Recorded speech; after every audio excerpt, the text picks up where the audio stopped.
Nuevos cambios hacia la versión 7 referente a SMETA. En este punto vamos a ver el tema relacionado a elevando la sostenibilidad de la cadena de suministro. Muy bien, un gusto, buenas tardes con todos ustedes. Un gusto estar nuevamente en esta serie de webinars que es característico de Ibro, con lo cual buscamos mantener siempre actualizados los seguidores, todas las organizaciones que están colaborando con nosotros o participan con nosotros también en los diferentes talleres y también con los servicios. Parte de lo que nosotros realizamos es brindar estos webinars informativos sobre los diferentes sistemas. En esta oportunidad vamos a ver el tema de SMETA en la versión 7, en su nueva versión, que ha sufrido los nuevos cambios. Hay unas mejoras significativas diseñadas para proporcionar una transparencia y responsabilidad e impactos aún mayores. Hay algunos cambios que están requeridos a los requisitos del lugar de trabajo, la evaluación de los sistemas de gestión y también una acción colaborativa de los hallazgos requeridos. Estas mejoras van a ayudar a que las empresas puedan identificar sus riesgos de una manera más efectiva y también demostrar su compromiso con la sostenibilidad. Recordemos que la versión 7 ya se encuentra vigente y para eso en esta oportunidad tenemos a nuestra compañera Paola Lupi, especialista que tiene muchos años en el sector. Paola nos va a acompañar el día de hoy y nos va a dar los lineamientos, los nuevos cambios presentes para lo que es SMETA. Un poco para recordar, bueno, todos ustedes ya deben conocer a Paola, pero vamos a recordar un poco de su trayectoria. Eh, Paola se dedica, también es auditor en temas de responsabilidad social, calificada por varias empresas certificadoras, varias casas certificadoras, y también es docente en las universidades de Chile. Paola es de Chile y nos acompaña en el equipo de Ibro desde los inicios, aparte también de ser auditora, es gerente técnico de DQS en Chile, es el responsable de la planificación y ejecución de los servicios al cliente en Chile y Colombia, y también como otras funciones. También se dedica como consultor freelance, tiene mucha experiencia en el sector relacionado a los protocolos SMETA, SA8000, también con los estándares internacionales ISO 9001, 45 y 14000. Un gusto estar contigo, Paola, en esta oportunidad compartiendo webinar. Cedo los paso a Paola para que nos pueda aclarar los temas del día de hoy para lo que es la versión 7 de SMETA. Recuerden que las preguntas las pueden realizar, les estaremos ahí dando lectura para poder formularlas a Paola. Muchas gracias, Paola. Gracias, gracias a ti. Muchas gracias. Buenas tardes a cada uno.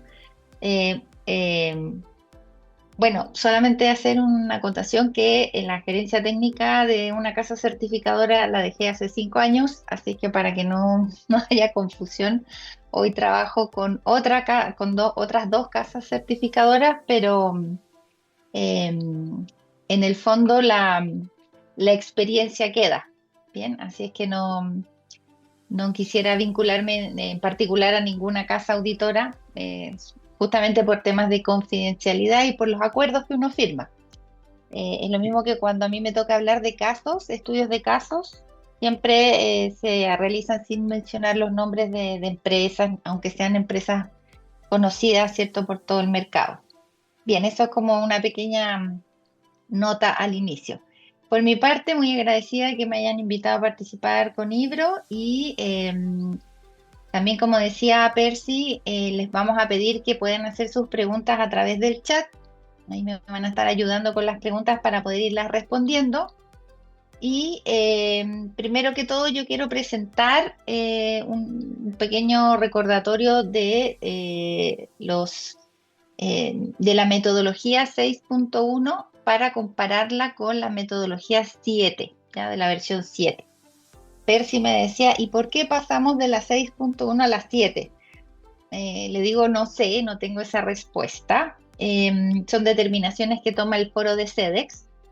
SEDEX es la organización que emite este protocolo como metodología de auditoría para sus miembros.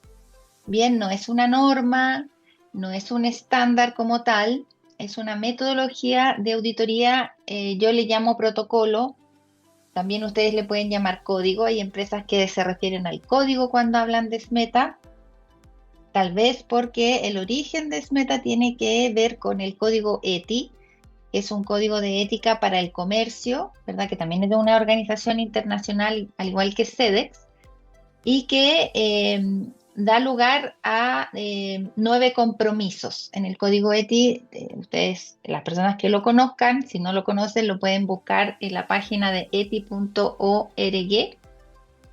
Tienen la versión en español, hay una ficha también que pueden descargar que les puede servir como material de apoyo para entrenamiento, inducción o capacitación interna.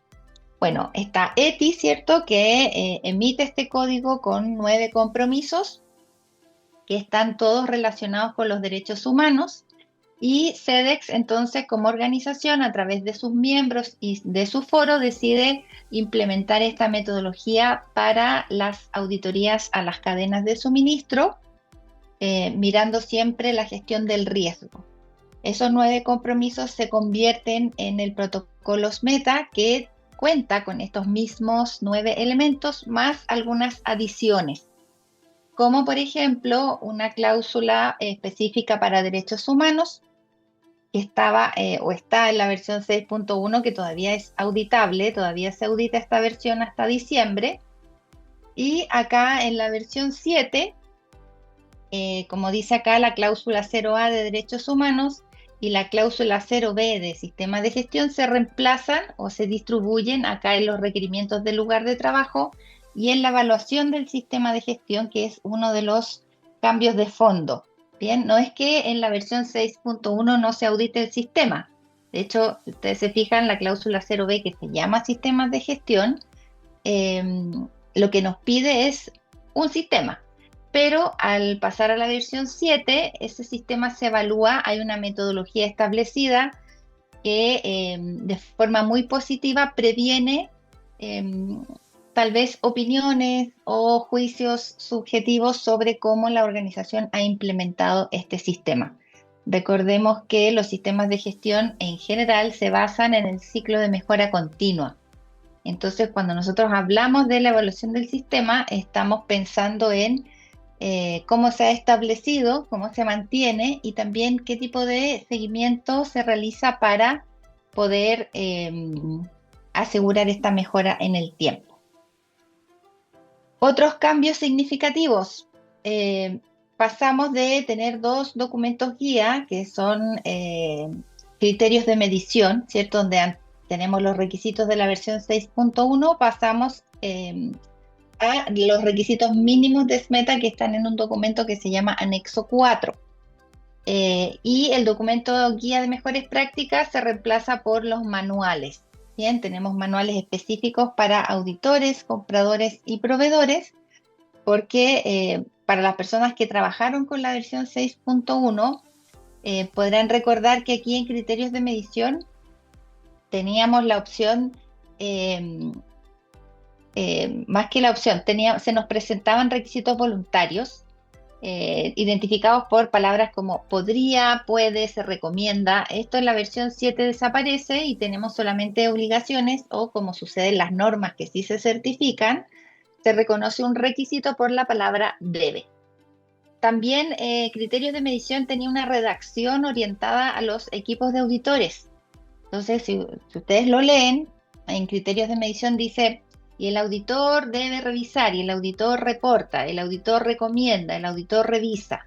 Bien, ahora tenemos un manual para cada tipo de miembro de SEDEX, ¿verdad? Los tipos de miembros son comprador, proveedor y auditores, y cada uno se guía por su propio manual. Lo que es común es los requerimientos del lugar de trabajo y los elementos del sistema de gestión que se van a evaluar. El cuestionario de autoevaluación sigue existiendo, hay algunos pequeños cambios dados más que todo por los puntos de información que hoy día se incorporan como parte de la estructura de la metodología y que van a estar presentes en los informes de SMETA con un formato distinto. No es que tengamos información distinta en estos puntos de información, en general es lo mismo que nace del cuestionario de autoevaluación, pero con una estructura visualmente cambia. Criterios de medición es un documento que tiene 99 páginas y pasamos a un anexo y unos manuales con una cantidad mucho menor de páginas. No quiere decir que los requisitos sean menos. Bien, estos requerimientos son los mismos que teníamos en los criterios de medición por cláusula. Lo que cambia es la forma de presentar estos requisitos. Se consolidan. Bien, se separan, tenemos las mismas cláusulas para 2 y 4 pilares, pero eso está consolidado. Lo mismo pasa con la información que está en el cuestionario de autoevaluación y en los puntos de información, en el sentido de que así como se reduce la cantidad de páginas de los requisitos o de los requerimientos, se reduce la cantidad de páginas del informe para hacer este orden, entre comillas, y que lo que va a leer la persona que recibe el informe tenga una lógica, tenga una secuencia y no se repitan elementos. En la versión 6.1, cuando decíamos cláusula 0A de derechos humanos, lo que sucedía era que después cuando uno iba avanzando en los criterios de medición, nos aparecía, por ejemplo, la cláusula 7 de no a la discriminación y, entre comillas, se repetía con la 0A.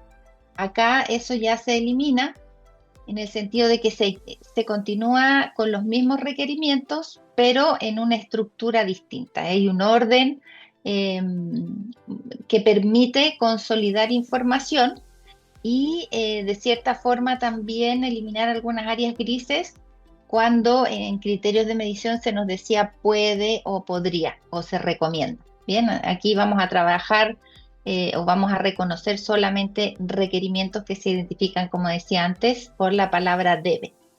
Respecto de los hallazgos, ¿qué cambio importante? En la versión 6.1 contamos con observaciones y en la 7 ya no existen estas observaciones, pero se incorpora un nuevo tipo de hallazgo, que es la acción colaborativa.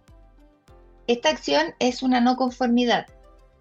Bien, hay un incumplimiento al código ETI, es decir, no estamos frente a una no conformidad, que es el incumplimiento de un requisito, tampoco estamos ante un incumplimiento, que es cuando no se cumple un requisito legal, sino que aquí estamos yendo en contra del código, cuando el código ETI nos dice que debemos ir más allá de los requisitos legales.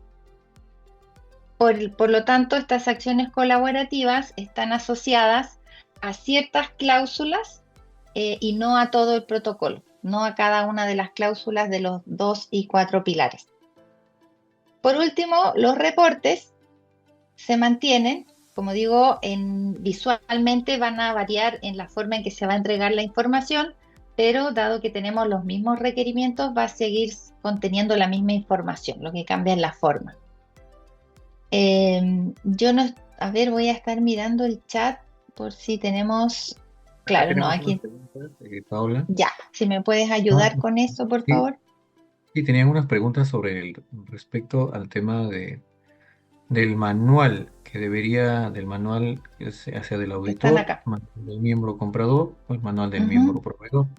ujú. Nuestro compañero Javier nos dice, entonces el manual que se debería tener sería en nuestro caso el manual de miembro proveedor. Así es. Si es Excelente. una empresa proveedora, ahora si es una empresa proveedora y compradora, que también puede suceder, ¿verdad? Pueden utilizar los dos o deberían utilizar los dos. Excelente. Ay, aquí lo estoy viendo las preguntas yo. Ya las Excelente. pude ver. Sí, Oiga, qué bueno. gracias, Percy. Entonces me estaban preguntando dónde pueden encontrar los criterios de medición en español. Aún no se publican. Yo envié un correo a la mesa de ayuda de SEDEX, que la mesa de ayuda de Latinoamérica está aquí en Santiago de Chile, y pregunté y me respondieron que pronto se van a publicar. Lo importante es estar revisando en la plataforma SEDEX Advance en el módulo de capacitación en línea, que es de donde ustedes pueden ya descargar el manual, ¿verdad? Y el anexo 4 que incluye lo que, digamos, detalla los requerimientos, pero todos esos documentos están en inglés. Ellos me contestaron que próximamente se van a publicar, pero no me dieron fecha. Y me pregunta Carlos, ¿por qué no se dio un periodo de adaptación? Y normalmente la mayoría de normas lo hacen. Sí, yo estaba conversando justamente eso con Percy antes de iniciar, porque en la versión anterior, cuando pasó de la versión 6 a la 6.1, se dio un periodo de transición. En este caso, lo que se hizo fue informar a los miembros de SEDEX, a los proveedores, que tenían la opción de planificar auditorías con la versión 6.1 hasta diciembre de este año. Pero esa planificación se debía hacer hasta antes de que saliera la versión 7, que fue en septiembre. Entonces, todas las empresas que hayan programado sus auditorías entre agosto y diciembre, tenían la opción de elegir si era versión 6.1 o 7. Si no planificaron antes de septiembre, todas las auditorías que se planifiquen, y ya se planificaron en septiembre y de octubre para adelante, van a realizarse con la versión 7. ¿Por qué? Lo desconozco, pero esa es la información que entregó SEDEX. Yo vi los comunicados, incluso hay unos webinars de SEDEX que se están dando frecuentemente. Yo lo que les recomiendo es que se inscriban a esos webinars, lo pueden solicitar a través de la mesa de ayuda o en la misma página de SEDEX, donde dice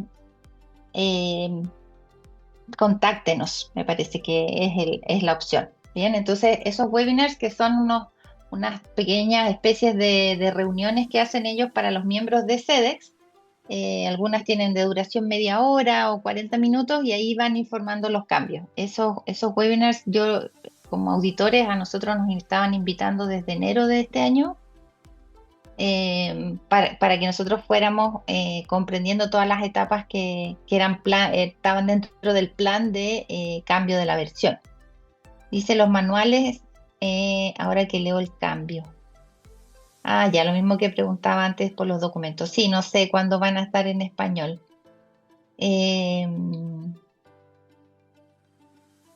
¿Qué más? ¿Cuáles son las cláusulas donde aplican las acciones colaborativas? ¿Podrías dar un ejemplo? Sí, yo tengo una diapositiva, sí, diapositiva, con el detalle. La vamos a ver en unos minutos. ¿Cómo se puede obtener los documentos en la plataforma SEDEX Advance? Una vez que ustedes pagan su membresía, son miembros de SEDEX, reciben un usuario y una contraseña, ingresan a la plataforma y hay un módulo que se llama capacitación en línea y ahí tienen que ingresar, hay un banner arriba en donde ustedes pueden seleccionar qué tipo de información necesitan. Puede ser del cuestionario de autoevaluación, de la auditoría, de las evaluaciones de riesgos, y ahí tienen que buscar. ¿Ya? No es una cosa que uno diga, mira, sigue esta ruta, no, sino que hay que empezar a ver dónde está la información. Ya no habrán observaciones. ¿Eso quiere decir que directos serán no conformidades o incumplimientos? Sí. Sí, porque las observaciones antiguamente, como quedaban a criterio del sitio auditado, pasaban a ser más que todo una recomendación, no se les hacía seguimiento, entonces para las auditorías siguientes, en general las empresas no habían implementado acciones para adoptar estas observaciones o recomendaciones. Lo que se hizo ahora es que esta acción colaborativa requerida funciona con la participación de otras partes interesadas para poder apoyar a la empresa, el sitio auditado, en implementar estas mejoras. Podría llamarse que estas acciones tienen que ver con oportunidades de mejora, pero como hallazgo en el reporte van a aparecer como no conformidades. Bien, pero no son no conformidades por incumplimiento, eso que quede claro, son no conformidades para obligar, entre comillas, a el sitio auditado y otras partes interesadas a trabajar en la mejora y trabajar en los requerimientos que van más allá de los requisitos legales. Siempre una acción colaborativa va a estar asociada a algo que excede.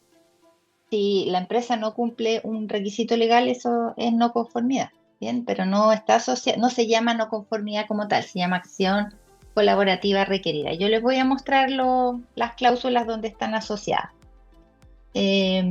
Y ser miembro para obtener la información, sí. Esto está abierto solo para las empresas que son miembros de SEDEX. Y después dice, en caso de que las empresas maquiladoras, ¿qué manual tendríamos que usar? Si ustedes son proveedores de servicios, ¿verdad? Para otros proveedores de grandes cadenas o grandes clientes, si ustedes son miembros de SEDEX, van a ingresar como miembro proveedor, entonces tienen que usar los documentos de miembro proveedor. ¿Qué más? Eso con las preguntas por ahora. Así es, por ahora, Sí, Paola. ya, Gracias por el soporte. bien. No a ustedes. Entonces ahora nos vamos a cambiar a la otra información que tiene que ver con la documentación y con estas acciones colaborativas requeridas. Denme un segundo.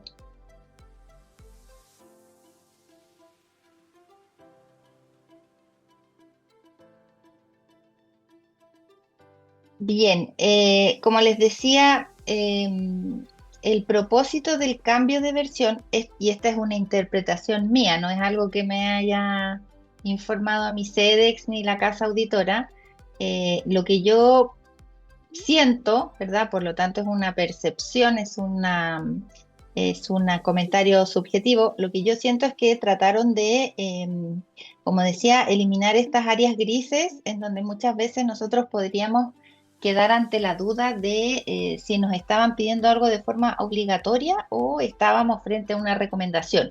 Y lo mismo pasaba con las observaciones. En el fondo, la empresa auditada, el sitio auditado decía, bueno, esto es muy maravilloso, me parece ideal, es lo que necesitamos, nos gusta la mejora continua, pero, por ejemplo, no tenemos los recursos para implementar. Entonces, ¿qué dijo SEDEX? Bueno, si por ejemplo, los miembros compradores se interesan en esta mejora, entonces que trabajen de la mano de sus proveedores o puede ser un trabajo colaborativo con sindicatos, con otros proveedores y eso es lo que busca este cambio con esta nueva forma de hallazgo. Bien, aquí tengo yo representados los pilares. Denme un segundo. Y en la versión 6.1 entonces lo que se reemplaza para la versión 7 es estos elementos adicionales, a pesar de que en la versión 7 sí tenemos el elemento 0. Se reemplazan como tal derechos humanos y sistemas de gestión, que es lo que se va a evaluar como parte de un sistema global. Bien, los pilares siguen siendo los mismos, estándares laborales y de seguridad y salud, medio ambiente 2 pilares, y en el caso de los 4 pilares lo que se agrega es medio ambiente de 4 pilares más la cláusula 10C de ética de negocios. Bien, si tienen alguna duda sobre los pilares, me pueden escribir en el chat. Ahora, lo que a mí en general me preguntan es, ¿cómo sé si tengo que solicitar una auditoría de 2 o de 4 pilares? Bueno, eso eh, eh, en general lo determinan los compradores o clientes. Bien, cuando le comunican a sus proveedores que deben presentarse a una auditoría SMETA, les informan. Usted debe solicitar o coordinar una auditoría SMETA de 2 o de 4 pilares. Si el cliente no lo especifica, lo deben consultar directamente con ellos para asegurar que cuando se emiten los reportes sean los reportes adecuados. También es importante confirmar la fecha en que se solicita la auditoría porque debe ser en un periodo de alto trabajo o temporada alta, también para asegurar que los reportes después no sean rechazados. Como les decía, en la versión 7, para 2 y 4 pilares, entonces tenemos la evaluación del sistema de gestión, tenemos los requerimientos del lugar de trabajo, que es el símil de los criterios de medición de la versión 6.1, y los puntos de información que van a estar en ciertas secciones del reporte para entregar información del sitio y el cuestionario de autoevaluación que se actualiza cada cierto tiempo en la plataforma SEDEX Advance. Cada cuánto tiempo, con la frecuencia que ustedes estimen necesario, o el cliente, pero sobre todo después de algún cambio dentro de la organización. Por ejemplo, cuando se incorpora una nueva tecnología, cuando ampliamos con una nueva línea de proceso, cuando ampliamos en metros cuadrados, en el caso de algún cambio de la legislación, o si hay algún cambio en los peligros y riesgos para las personas o en las condiciones para la protección del medio ambiente. Bien, todo lo que tenga que ver con los pilares de SMETA. Respecto de los puntos de información, aquí lo importante es, vuelvo a insistir, no es que cambien la información, sino la forma de presentarla en los reportes.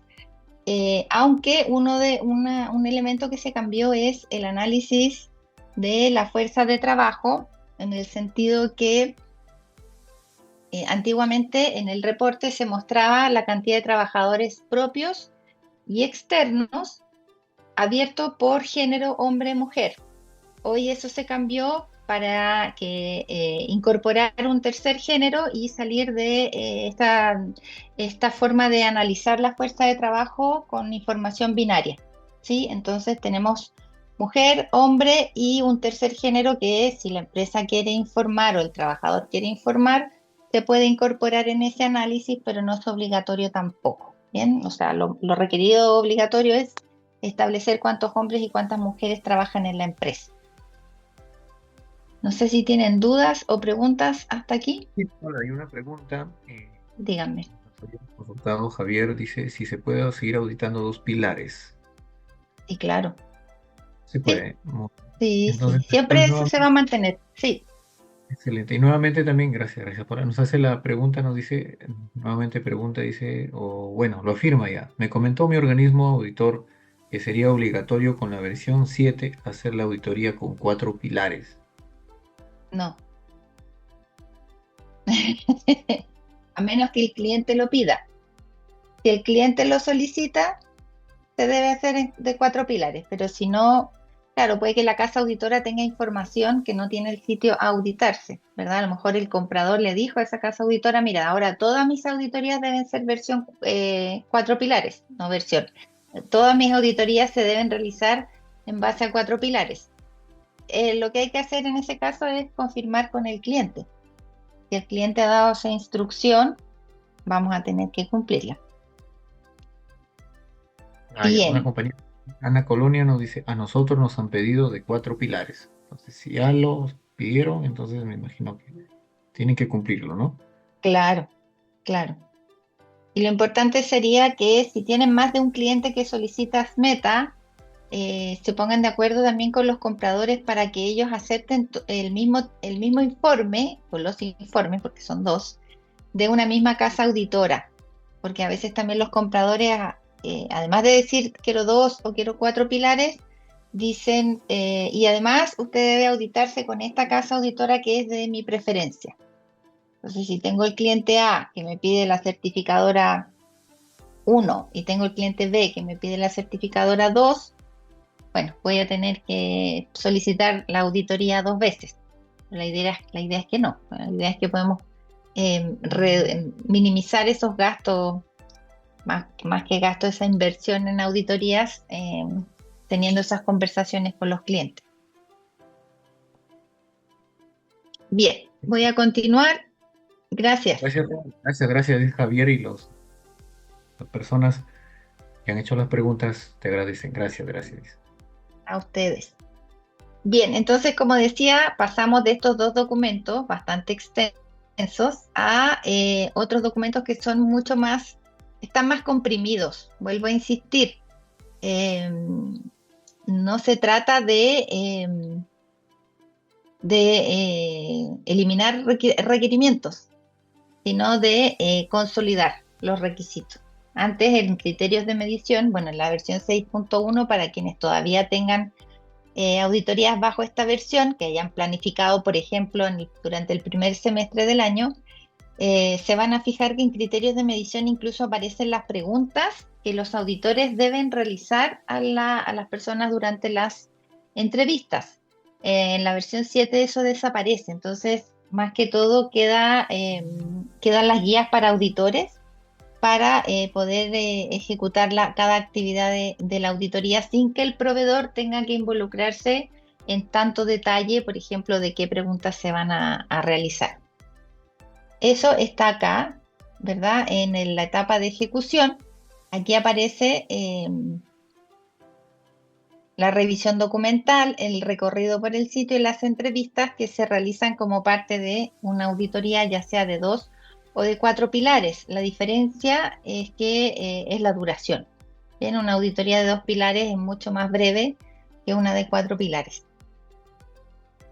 En general, el proceso de auditoría se mantiene, ¿verdad? Lo que yo les mencionaba, confirmar el tipo de auditoría, coordinar con la casa auditora, recibir el plan, comunicarlo internamente para asegurar que participan todas las personas responsables de procesos relacionados con este protocolo, incluyendo las gerencias y los representantes de los trabajadores. Si existen sindicatos en cada empresa, esos representantes también deben participar según lo que les corresponde en el plan de auditoría. Después se realiza la auditoría en el sitio, ¿cierto? Y después viene un seguimiento. Para el seguimiento, cuando ustedes han tenido una auditoría 6.1 y el seguimiento corresponde a hacerlo el próximo año, por ejemplo, bajo la versión 7, no se preocupen porque los hallazgos de la versión 6.1 van a transferirse a la nueva versión. Por lo tanto, si tienen una auditoría de seguimiento o tienen una auditoría periódica planificada, va a haber una continuidad, ¿cierto? Se va a poder realizar esta trazabilidad hacia las auditorías anteriores. Y en este seguimiento, ya sea para auditorías periódicas o de seguimiento de hallazgos, siempre la idea es el cierre. No la idea, el objetivo es cerrar cada hallazgo, a diferencia de las acciones colaborativas requeridas. Por eso vuelvo a insistir, estas acciones son totalmente distintas de lo que veníamos trabajando y ya tengo ahí una página también donde les voy a poder compartir información más detallada sobre eso. Me parece que hay otra pregunta. No Excelente, sé Paula, vamos a si... aprovechar ahí mientras vas compartiendo la página. Te quería comentar, una de las compañeras, Jocelyn, nos indica que lo siguiente, nuestra casa certificadora nos mencionó que ya no se requería la formación en derechos humanos. Ujú. ¿Es conforme Eh, eso? a ver, oficialmente nunca se ha solicitado un curso de derechos humanos, ni en la versión 6.1 ni en la 7. Entonces, cuando uno habla de formación, generalmente lo que las personas asocian es capacitación, ¿verdad? Un curso, un taller, un seminario. Eh, Eso nunca se ha solicitado, nunca ha sido obligatorio. Yo sé que algunas casas auditoras dejaban como no conformidad que las personas no habían tomado formaciones o capacitaciones en el tema. No sé por qué existe esa diferencia al momento de auditar. Lo importante es que, sobre todo hoy, cuando hablamos de la evaluación del sistema de gestión, se nos pide que las personas responsables tengan las competencias, el conocimiento, la experiencia sobre los temas que les toca gestionar. Entonces, si un gerente, porque de hecho habla de gerentes a cargo, no tiene el conocimiento sobre derechos humanos, lo más probable es que la evaluación del sistema lo detecte. Bien, ¿cómo puede adquirir ese conocimiento? Puede ser a través de un curso, una capacitación, una charla, un seminario, una inducción interna. A lo mejor si la empresa tiene una casa matriz, ¿verdad? O tiene eh, una contraloría o tiene una gerencia de ética de negocios, a lo mejor internamente puede haber un entrenamiento. Pero, ¿qué es competencia? En el fondo es poder gestionar los procesos que permitan respetar los derechos humanos y en caso de ser necesario, remediar cuando exista alguna vulneración. En general, en los países de Latinoamérica, nosotros, ¿cómo nos podemos guiar por la ley? Bien, en nuestros países tenemos legislación, por ejemplo, sobre acoso laboral, acoso sexual, y en Chile también hoy día violencia en el trabajo, que van de la mano de los derechos fundamentales de las personas y también van de la mano con las cláusulas de compromiso del Código ETI que están reflejadas acá. Bien, entonces, el sistema de gestión lo que debe asegurar es que nosotros vamos a cumplir primero con la legislación y segundo con estos requerimientos que nacen del Código ETI. Por lo tanto, ¿cómo podemos demostrar la competencia? Con un sistema de gestión robusto y con una mejora continua de este sistema que también involucra no que nadie denuncie, ¿verdad? No es que el clima laboral sea perfecto y que no tenemos no conformidades internas por quejas de trabajadores, trabajadoras, sino que cuando detectamos estas situaciones las podemos remediar, podemos investigar y resolver, de acuerdo a lo que dice la ley, para proteger a las personas. Pero que exista una capacitación como tal, una obligación de tome un curso de 16 horas de X tema, no, eso nunca ha estado en el protocolo. Excelente, Paola. Muchas gracias. También aprovechando, es algo relacionado, nos menciona nuestra compañera Carolina, nos dice, ¿hay un número mínimo que debe estar del sindicato en la reunión? Uno, un representante sindical. Ahora, si tienen 5 Mínimo sindicatos, uno por sindicato. uno por sindicato. Sí, Excelente.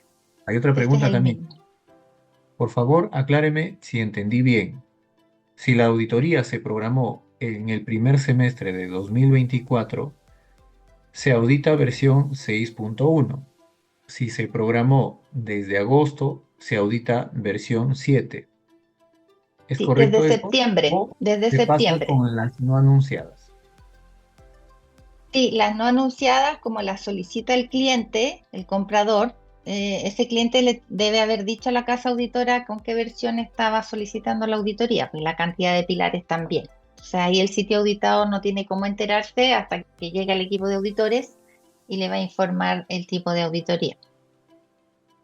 Así es. Sí, Excelente. es correcto. La única diferencia es que es a partir de septiembre. No recuerdo si fue el 12 o el 13 de septiembre que se publicó la versión 7. Excelente. También nos dice si se cuenta con hallazgo de seguimiento en 6.1, pero se cambia de casa certificadora. ¿Estas la revisaría la nueva casa? Sí, sí, porque todo eso está en la plataforma SEDEX Advance. Entonces, No depende de la sí, casa certificadora, ¿no? Sino como tú comentas, las acciones o las observaciones quedan en la casa, en SEDEX Advance, ¿no? Puedes claro, no en cambiar la casa auditora, es en la en plataforma de en SEDEX. la plataforma SEDEX queda, pero puede venir cualquier casa certificadora y puede visualizar, ¿no? Sí, sí. De hecho, los reportes son del sitio auditado, no son de la casa auditora. Quedan publicados ahí en la plataforma, pero son el sitio auditado determina quién los puede leer, algún cliente o algún cliente potencial. Excelente, Bien, muchas gracias. gracias. Para terminar con lo del sistema de gestión, les voy a mostrar acá cuál es la propuesta que nos hace la nueva versión. Tenemos un sistema de gestión, ¿verdad?, que se basa en 4 elementos: políticas y procedimientos, donde lo mismo que en la versión 6.1 cuando nos decían debe establecer una política, procedimientos escritos, acá es lo mismo. ¿Ya? Nos están pidiendo políticas y procedimientos, por ejemplo, para derechos humanos, no a la discriminación, no al trabajo infantil. Todos esos compromisos son los mismos del Código ETI y que están descritos en los requerimientos del lugar de trabajo. Respecto de los recursos, aquí nos hablan de las gerencias, que se debe designar a un gerente o varios gerentes como responsables del sistema. ¿Qué tiene que hacer la persona o las personas designadas? Verificar que se establecen las políticas, los procedimientos y que se cumplen. Bien, esa es la función principal. Entonces acá nos dicen uno o varios gerentes que tengan la experiencia, el conocimiento, la autoridad, ¿verdad? La autoridad para desplegar este sistema y que tengan la responsabilidad de rendir cuentas. Porque aquí tenemos varias partes interesadas, ¿cierto? Desde los dueños de las empresas, los accionistas, los clientes, los trabajadores, la comunidad. Entonces, esta alta dirección o la máxima autoridad del sitio es la que va a rendir cuentas respecto de la gestión de este sistema, que se va a ver reflejado en los reportes de SMETA. También para comunicación y entrenamiento van a evaluar, fíjense que esto es una evaluación, no es la auditoría, esto es una evaluación que está dentro de la auditoría. Se van a evaluar los procesos de comunicación y entrenamiento con foco en políticas y procedimientos, es decir, nos van a pedir evidencia de la eficacia de nuestros procesos de comunicación de las políticas, ¿cierto? Ya sea internamente o a otras partes interesadas pertinentes, como por ejemplo nuestros propios proveedores. Nuestros contratistas, especialmente los contratistas permanentes que están conviviendo con nuestros trabajadores dentro del sitio y que deben recibir la comunicación sobre las políticas. Y más que recibir la comunicación es comprenderla. Bien. Entrenamiento, capacitación, formación, charlas, seminarios, talleres, mentoría, todo lo que sirva para que las personas comprendan los procedimientos y las políticas y los cumplan. ¿Y cómo nosotros vamos a saber si eso sucede? Con las actividades de seguimiento. Y estos gerentes responsables también van a estar responsables del seguimiento. Incluso acá se mencionan posibles indicadores de desempeño para procesos clave, no para todos los procesos clave como por ejemplo comunicación, entrenamiento, gestión de no conformidades. Ahí ustedes tienen que analizar su propio sistema y determinar cuáles de los procesos son críticos más que otros y de qué forma ustedes van a realizar un seguimiento para asegurarse que son eficaces. Bien, eso respecto del sistema de gestión. El sistema de gestión, al evaluarlo, como resultado podemos tener 4 niveles. Eso los voy a mostrar acá. Excelente. Cuatro niveles.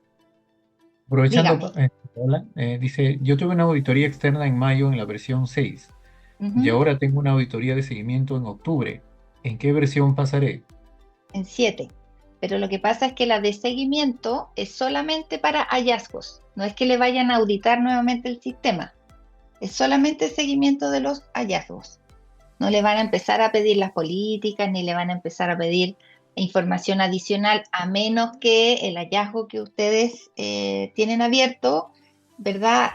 No se haya podido cerrar por falla de otro proceso, pero esto sería muy raro. En el fondo no, la auditoría de seguimiento va a enfocarse solamente en las no conformidades y lo demás queda para la auditoría periódica, que es la siguiente que les toque según la frecuencia que se haya establecido. Y en el caso de que no cuenten con sindicato, nos dicen, Pueden existir representantes de los trabajadores, por ejemplo, para temas de seguridad y salud a través de los comités paritarios o los comités de higiene o de seguridad y salud en el trabajo, dependiendo de cada país. Pero esos son representantes solo para temas de seguridad y salud.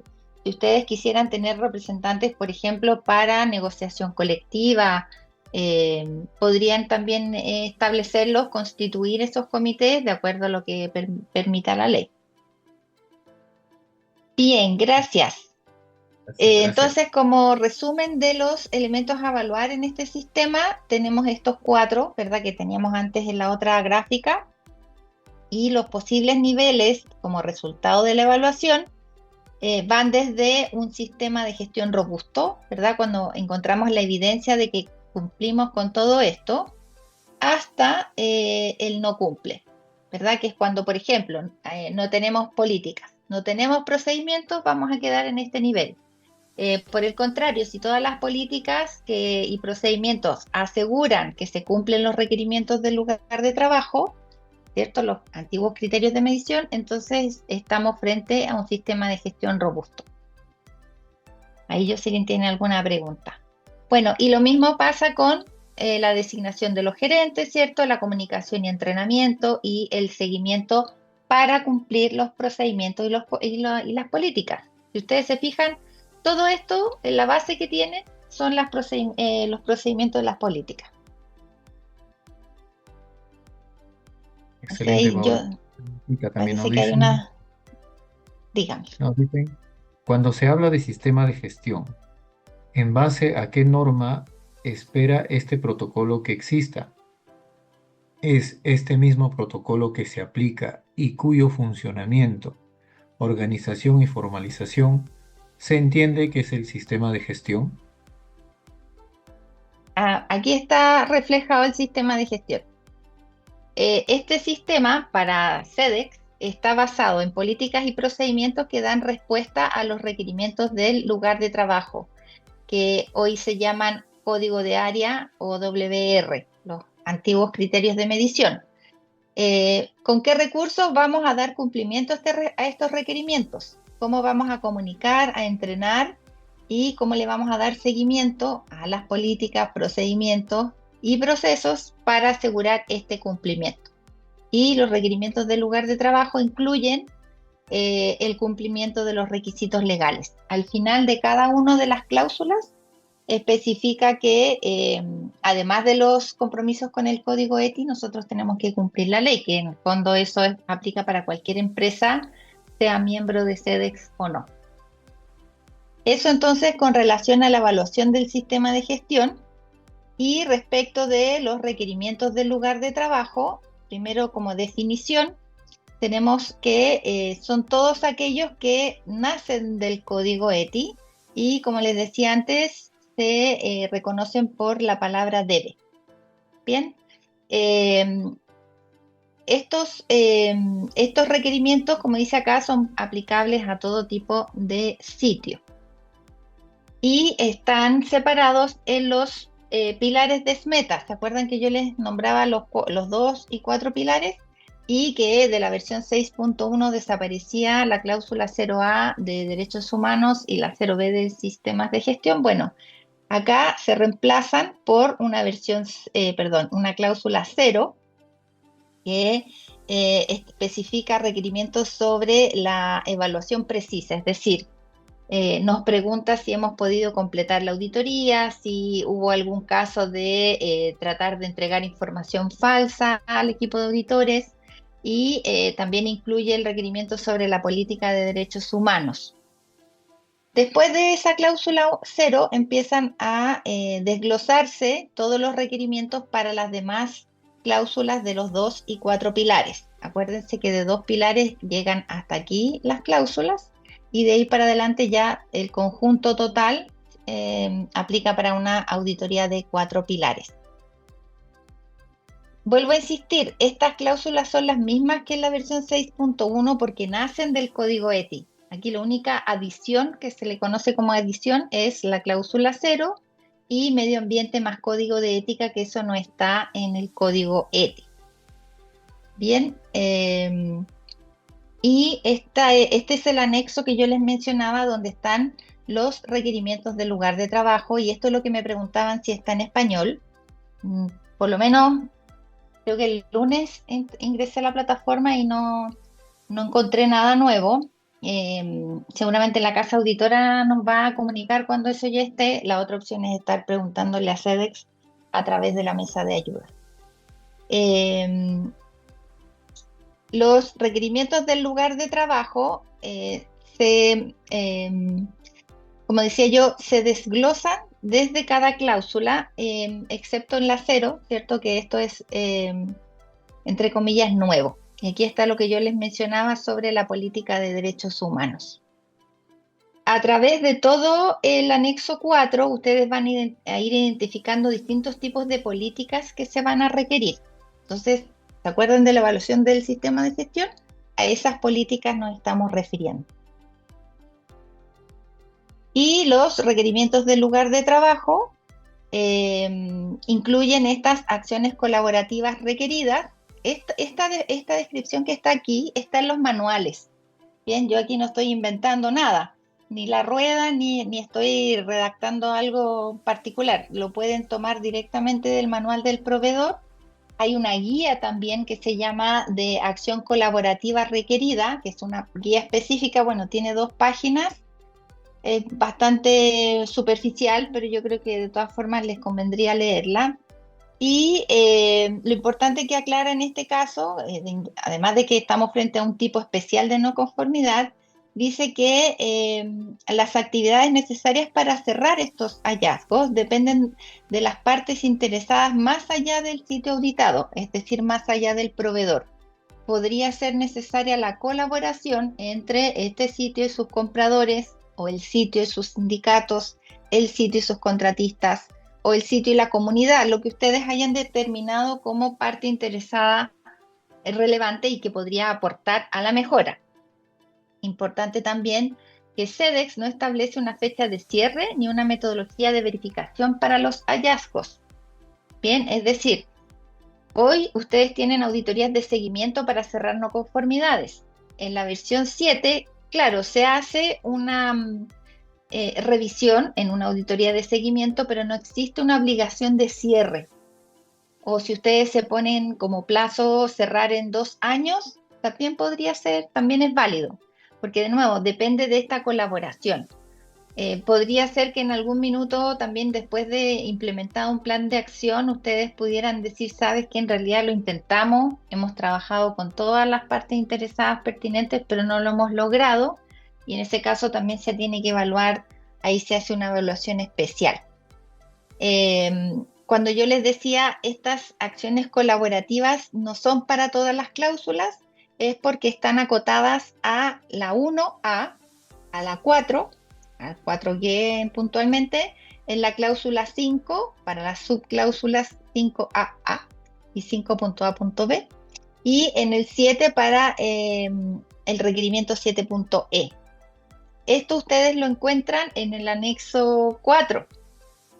Bien, así es que tienen que darle una vuelta, tienen que analizarlo. A medida que se vayan ejecutando las auditorías y se vayan ingresando estas acciones colaborativas en los reportes, ustedes se van a dar cuenta de qué forma, a pesar de no haber un plazo, de qué forma ustedes pueden ir mejorando en función de estos temas.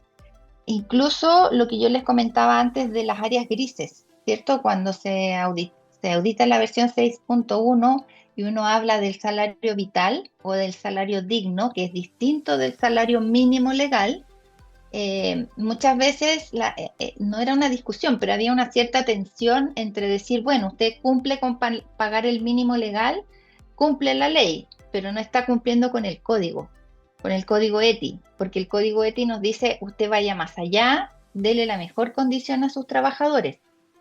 Entonces, claro, siempre las empresas complementan generalmente el sueldo mínimo legal con algún beneficio económico como alimentación o transporte, ¿verdad? Algún medio de transporte que acerque a las personas al lugar de trabajo, pero no en todos los casos sucede así. Además, pensemos que este protocolo aplica a cualquier tipo de industria en cualquier país del mundo, inclusive aquellos donde no hay mucha normativa laboral. Entonces, que dice el código, vaya un poquito más allá con los salarios, no pague solamente el mínimo, sino que haga un esfuerzo y, perdón, aporte con una renta discrecional o un pequeño delta para que el trabajador pueda, por último, ahorrar, ¿cierto? O puede haber un trabajador que tenga otra condición familiar que necesite mayor ingreso y eso la empresa no lo sabe, entonces en general las políticas salariales o las estructuras salariales debieran apuntar a la mejor condición para las personas. Entonces acá, ¿qué se nos proponen? 2 acciones colaborativas, no es más que esto.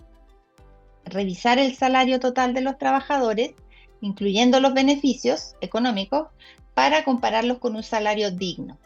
Bien, esta es una acción de pensar, de analizar. Se fijan acá, no hemos implementado nada, es solamente un análisis para saber en qué posición nos encontramos respecto de, por ejemplo, las directrices de la OIT, ¿bien? O lo que el país esté legislando. En Ecuador, por ejemplo, sí hay salario digno. Se fijan, entonces ya es legal. Esto ya no es necesario. Y después dice, implemente un plan de mejora salarial que tenga como objetivo pagar este salario digno dentro de un plazo. ¿verdad? A lo mejor no mañana, ni en 3 meses. Por eso se llama acción colaborativa requerida, en que a lo mejor voy a tener que trabajar con mis compradores o voy a tener que trabajar con los accionistas de la empresa, ¿cierto? Y después de este análisis, cuando yo detecto esa brecha, ese porcentaje, trabajar en un plan de acción para poder alcanzar esa diferencia. ¿Sí? No sé si tenemos dudas, preguntas en el... Excelente, excelente, Paola, muchas gracias. Sí, tenían una consulta acá los compañeros. Dice, eh, ¿habrá una lista de chequeo para hacer una auditoría interna al código? Más que lista de chequeo, buen punto. Lo que pueden utilizar es el anexo 4, el que yo les mostraba antes, ¿cierto? Y este que estoy mostrando aquí, que se llama títulos de problemas. ¿Sí? Los títulos de problemas son, en el fondo, las no conformidades para cada cláusula. Entonces, además, ahí ustedes pueden ver, desde ahí yo saqué esto, ¿cierto? Desde ahí yo saqué las acciones colaborativas. Ahora, esos títulos de problema están bajo la documentación de auditores. Yo no sé si para proveedores alguno ha podido descargar, lo puede comentar al grupo. Yo no sé si está disponible para todos los miembros de SEDEX. Claro, los auditores deben recibir capacitación de parte de las casas auditoras y ellos también entregan el material, pero yo no sé si hoy día está disponible para los proveedores. Es como la versión en español. Para mí no, todavía no la puedo encontrar. Que yo sepa, no, todavía no sale. Y otra pregunta, Paola, dice, no anunciadas solo es en el caso de que el cliente lo solicite y en caso de ser seguimiento, ¿verdad? No, el seguimiento nunca es no anunciado. Las no anunciadas pueden ser la auditoría inicial, la primera que se hace del mundo mundial, la primera vez, y las periódicas. Las periódicas pueden ser cada 6 meses, una vez al año, cada 2 años, eso depende del cliente. Pero las de seguimiento nunca van a ser no anunciadas porque es un acuerdo que se toma en el plan de acción donde uno dice, mire, yo me comprometo a completar este plan de acción en 6 meses. Entonces, 6 meses va a volver, o antes de 6 meses va a volver el equipo de auditores al sitio y lo va a verificar en ese lugar, pero tienen que ponerse de acuerdo para eso. O pudiera ser una auditoría de seguimiento remota o de escritorio, ¿verdad? En donde el equipo no visita el sitio, pero a través de la plataforma se van entregando las evidencias y se puede ir verificando el cierre de las acciones correctivas. Justo nuestra compañera Talia, nos dice que no se puede descargar para proveedores. Mm, Ya nos los- confirmó. lo siento. Lo siento. Y otra pregunta también de la compañera dice, ¿hay una acción colaborativa del sindicato en los hallazgos de auditoría? No escuché esa parte, dice, ¿hay acción No, colaborativa? no, no. La cláusula 2, que es de libertad sindical, no está considerada aquí. Es solamente la 1, la 4, la 5 y la 7. Excelente. Muy bien. Y Pero si dice, se fijan, para esto, en el fondo, siempre es ir más allá. Es decir, se le llama no conformidad, pero la verdad es que es una no conformidad contra el código ETI o contra el espíritu del protocolo, porque aquí no estamos incumpliendo ninguna ley, no estamos incumpliendo ningún requerimiento del lugar de trabajo, sino que estamos proponiendo una acción colaborativa para mejorar y entregar la mejor condición a las personas. para hacer auditoría de escritorio, ellos te confirman horario y las evidencias. No es horario, se trabaja en la plataforma y eso se informa cuando termina la auditoría, ¿verdad? Yo tengo la inicial o una periódica, entonces termina la auditoría y a mí me dicen, bueno, usted tiene 5 no conformidades, de las 5 tenemos 4 que se pueden cerrar por escritorio y una en terreno. Las de escritorio tienen tanto plazo y usted debe subir a la plataforma la evidencia antes de ese plazo. Entonces uno sube la evidencia a la plataforma, idealmente le envía un correo al auditor y le avisa, a pesar de que la plataforma uno le avisa, pero a veces llegan tantos avisos que como que se pasa alguno, entonces usted le manda un correo, le dice, señora auditora o señor auditor, ya dejé todas mis evidencias de la implementación del plan de acción en la plataforma para su revisión. Entonces ese auditor o auditora ingresa, revisa.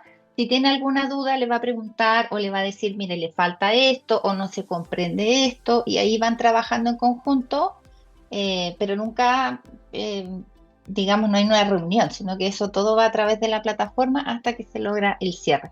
O por correo también, porque a veces con la plataforma no se entiende, a lo mejor uno no interpretó una cosa y el sitio auditado otra, entonces también puede ser a través de correo electrónico.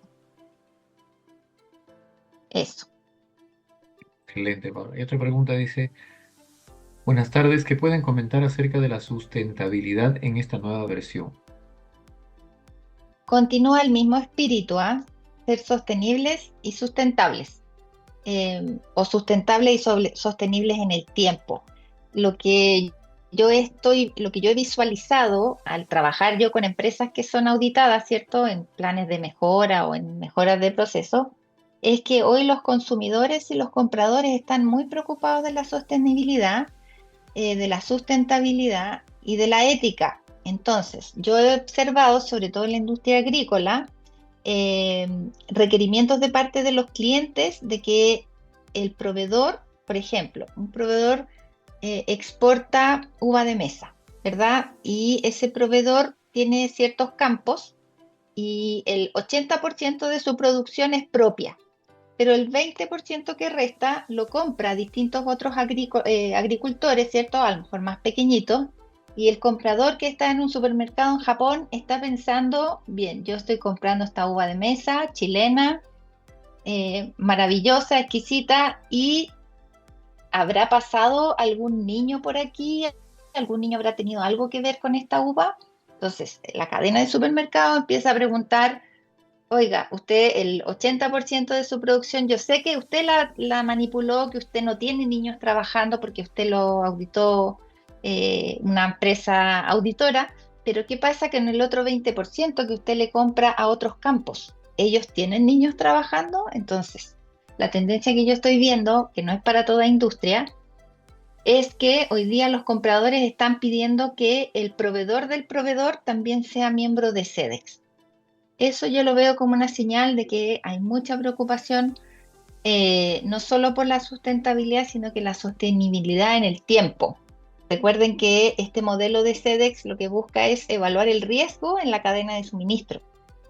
Por lo tanto, la reputación de las grandes marcas que siempre está en juego, que siempre están siendo observados por el mercado en general, al decir, mire, yo quiero que el proveedor del proveedor me asegure que no hay niños trabajando, quiere decir que esta cadena de comercio ético se va a ir ampliando cada vez más en el futuro. Eso es lo que yo pienso.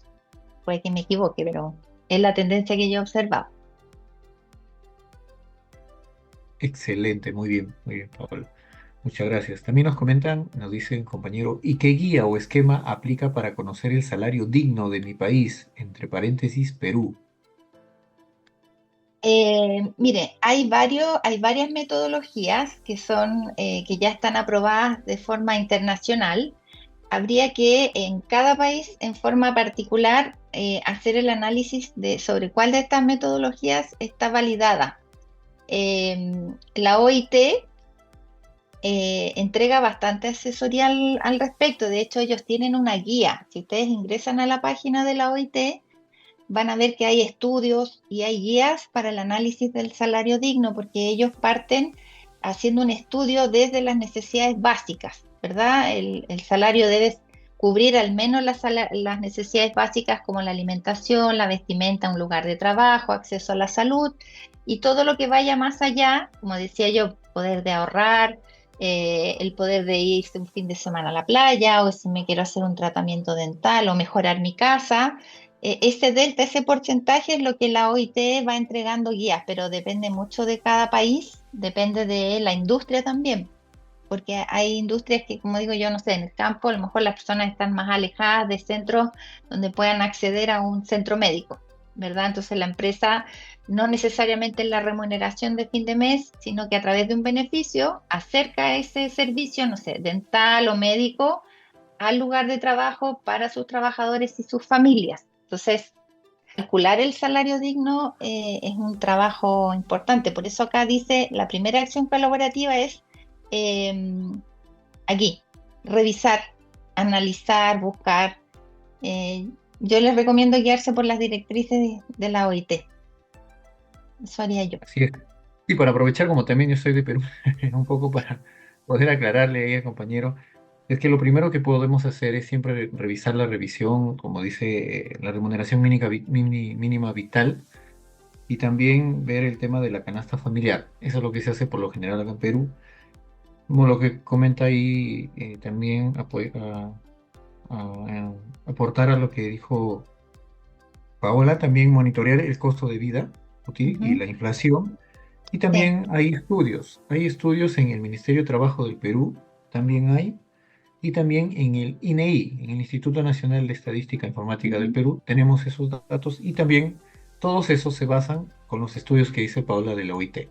Recuerden que todos estos estudios seguían, ¿no? Y por ejemplo, para Perú, también podemos buscar en el Ministerio de Trabajo y Promoción del Empleo y el Instituto Nacional de Estadística e Informática. Ahí también se hizo un estudio de Perú rural en el año 2020 que se llama un valor de referencia Anker para el ingreso digno. Mm. Anker es ¿Ya? una de las metodologías que aparece incluso en el reporte de SMETA, pero esas son metodologías europeas que en el fondo, claro, pueden servir de guía, pero uno tiene que adaptarlo al país y al rubro. Por eso, como decía Percy, la agroindustria también es un tema particular. Como, no sé, en Bolivia hay legislación específica para laboral para, por ejemplo, para la industria de la castaña, que es distinta de la industria de los berries, por ejemplo. Eso. Así es. Sí, eso es, y por ejemplo, por ahí en el estudio decía en Perú Rural en el 2020 que el ingreso digno era más o menos $612, que viene a ser 2.050 soles mensuales, más o menos, ¿no? Pero como dices, son estudios de casas europeas que tal vez a la realidad peruana es un poco complicado, pero más o menos por ahí te puede ayudar a hacer una guía, ¿no? Excelente. Tenemos más preguntas. Acá acabo de ver de México. Sí. Hola Javier. Sí, el salario mínimo legal, es lo que en todo país de Latinoamérica en general está ya consensuado y está legislado. El salario digno o vital o ético incluye este delta, esta renta discrecional de un porcentaje además sobre el mínimo legal. De eso se trata. Sostenibilidad y sustentabilidad para dos y cuatro pilares, sí, tal cual.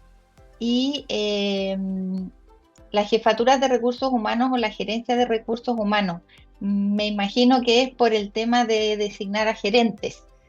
Depende, porque a veces por ejemplo, en una planta de procesamiento, una X fábrica de algún tipo, existe un jefe de planta, ¿verdad? Y la otra autoridad que existe es un gerente general que muchas veces está ahí o puede estar en otro sitio. Entonces, ustedes dentro del sistema lo que hacen es formalizar y en algún documento escriben y dicen para efectos de nuestro sistema de gestión bajo el código ETI, nosotros hemos designado como máxima autoridad al jefe de planta. Eso, pero eso tiene que estar establecido, debe haber una formalización, por lo que decíamos antes, por la responsabilidad, autoridad y sobre todo por la rendición de cuentas. Más debe ser una persona que tenga un presupuesto, ¿verdad? Que tenga autoridad sobre un presupuesto eh, para administrar los recursos para el sistema, que tenga la autoridad para detener un trabajo que vaya en contra del código ETI y esté más orientado a la producción, por ejemplo. Bien, estamos ya excediendo la hora. Yo tengo que dar clase en 15 minutos, así es que me quisiera despedir dándole las gracias a todos quienes atendieron esta invitación. Mi recomendación siempre es buscar en la fuente oficial. Los que tengan usuario de CEDEX, ingresen a CEDEX Advance, busquen el módulo de capacitación en línea y aunque se demoren, buceen, busquen y ahí está toda la información. Otra información es muy útil, hay capacitaciones, les voy a dejar aquí un enlace en el chat, hay capacitaciones gratuitas que da la ONU y que da la OIT, justamente. Entonces, déjenme ubicar aquí el documento para dejarles en el chat los enlaces a esas páginas. Denme un segundo. Mientras estás buscando las páginas, Paola, responder las preguntas de los compañeros, nos dicen si nosotros tenemos capacitaciones para su empresa. Sí, como Ibro sí, se contactan con en la página de Ibro, ingresan a la página Ibro Academy, y allí encontramos el tema de los contactos también, para poder eh, ubicarnos. Sí, sí dictamos ahí el tema de los temas de capacitaciones, y justo nuestra capacitadora estrella, y pues Paola, ¿no? Te va a encargar a la charla. No Y sé, no, también sí. el tema de sobre la grabación del curso, sí, va a estar en nuestro canal de YouTube ahí, Ibro Academy, ahí está, va a estar en YouTube, se va a subir en el transcurso de unos días. Aquí los tengo. Entonces, les voy a copiar en el chat, son varias páginas, algunas son recursos que tiene la OIT. Bueno, si ustedes ingresan a la página de la OIT, seguramente van a encontrar más información de la que yo les estoy compartiendo ahora. Ay, me equivoqué. Ya, a ver, es que se fue un correo ahí al final que eso no aplica para que no lo considere. Un correo que anoté ahí, me equivoqué. Voy a copiar de nuevo. Ahí está. Ya, el segundo mensaje es el válido. Y ahí tienen acceso a una declaración ilustrada de los derechos humanos que es más útil para hacer difusión interna, ¿verdad? Y en la página de la OIT, en el eCampus de OIT, también encuentran capacitaciones gratuitas. Son asincrónicas, la mayoría está en inglés, no les voy a mentir. Pero yo sé que ustedes lo pueden manejar y el material es bastante útil. También hay videos, hay recursos de videos que pueden usar para sensibilización interna o para cuando designen a sus gerentes, ¿cierto? Que puedan ellos también tomar estas formaciones. ¿Sí? Excelente, Y bueno, excelente. aquí quedamos atentos con Percy, ¿cierto? Y con las personas de Ibro, cualquier necesidad que tengan o duda posterior, porque una hora de verdad que se hace corto para conversar de este cambio, que no fue de Así forma, es, fue bien de fondo, sí. así es, así es, así es, Paola. Muchas gracias, gracias a todos también por estar presentes el día de hoy. Efectivamente, como dice Paola, es un poco corto el tiempo, porque siempre los cambios son bien extensos y las preguntas de todos ahí tienen muchas dudas por su cabeza y siempre están rondando. Y bueno, agradecerles y de todas maneras un tema más específico también se podría dictar, como su compañero Javier Aguilar nos solicitó, sí también se pueden dictar capacitaciones a su empresa. Entonces, O encantados de realizarlo, yo ¿no? puedo ir a México también, puedo ir a Perú, Por donde me supuesto, inviten yo llego. excelente. También tiene que estar acompañado ahí del asistente, yo también me apunto ahí. Eso, ya nos vamos de viaje de formación para todos. Muy bien. Excelente, entonces sí se puede dictar. Muchas gracias, gracias a todos, gracias Paola, como siempre, un gran webinar, nos ayudaste mucho, nos aclaraste muchas dudas en el corto tiempo, pero siempre, como siempre, es muy grato aprender de ti, siempre día a día en estos nuevos cambios que se presentan en referente a la normativa. Muchas gracias, Gracias, gracias. Percy, por tu compañía, muchas gracias. Gracias a ti, Paola. Nos esperan en México, dice, ya nos van a pagar el pasaje. Ya, Vamos. yo feliz, feliz. Listo. Gracias, gracias a todos. Cuídense, buen fin de semana.